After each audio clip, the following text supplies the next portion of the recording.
অনাতাঁৰ শিল্পী সুৰকাৰ ডক্টৰ ৰাজেন গোহাঁইলৈ ৰমণী গাভৰু বঁটা প্ৰদান।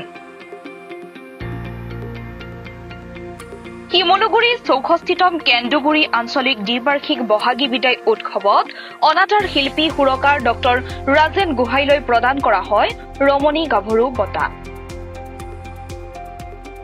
এই বঁটাত আছে গামোচা, চেলেং, ৰমণী গাভৰুৰ স্মাৰক, শৰাই জাপি লগতে নগদ ধন। আনহাতে মৰাণ নেমু পথাৰৰ কৃষক দীপেশ্বৰ বৰালৈ প্ৰদান কৰা হয় বলোৰাম বাইলুং সোঁৱৰণী কৃষক বঁটা।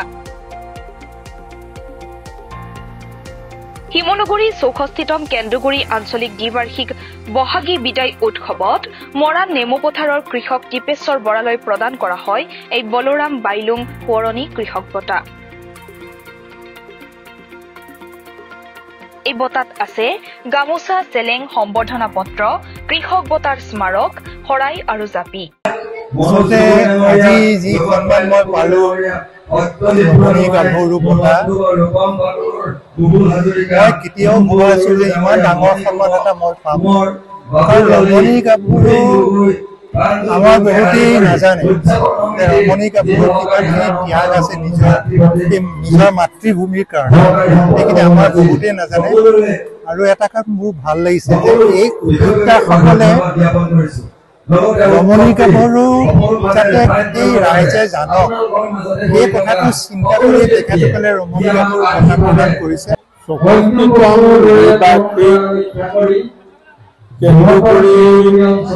আঞ্চলিক সমিতিৰ সহযোগত যি বহাগী বিদায় সন্মিলনত পাতিলে আৰু উদ্যোক্তাসকলক মই বহুত অশেষ ধন্যবাদ দিছো। কাৰণ যিজন নেকি কৃষকে শস্য উৎপাদন কৰি যদি কৃষক শ্ৰেণীটো নাথাকিলেহেঁতেন আজি মানুহে খাবলৈ নাপালেহেঁতেন। এনেকুৱা এজন কৃষকক এনেকুৱা এটা সন্মান ৰখাৰ কাৰণে মই বহুত বহুত ধন্যবাদ জ্ঞাপন কৰিছো। আৰু ভৱিষ্যতে এনেদৰে কৃষকসকলক এই সমিতিসমূহে যাতে সন্মান কৰি থাকে তাৰ কাৰণে মই অশেষ ধন্যবাদ আৰু মই গৌৰৱ বোধ কৰিছো। আৰু ভৱিষ্যতেও এনেকুৱা কাম আগুৱাই নিবলৈ কৈছো।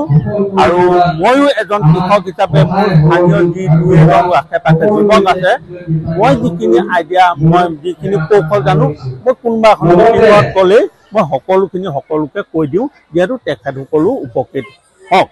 এইটো যে মই শিকিলো কথাটো যে মই কাকো নকওঁ, মই অকল কৰি কিবা এটা লাভৱান, এই কথাটো নহয়।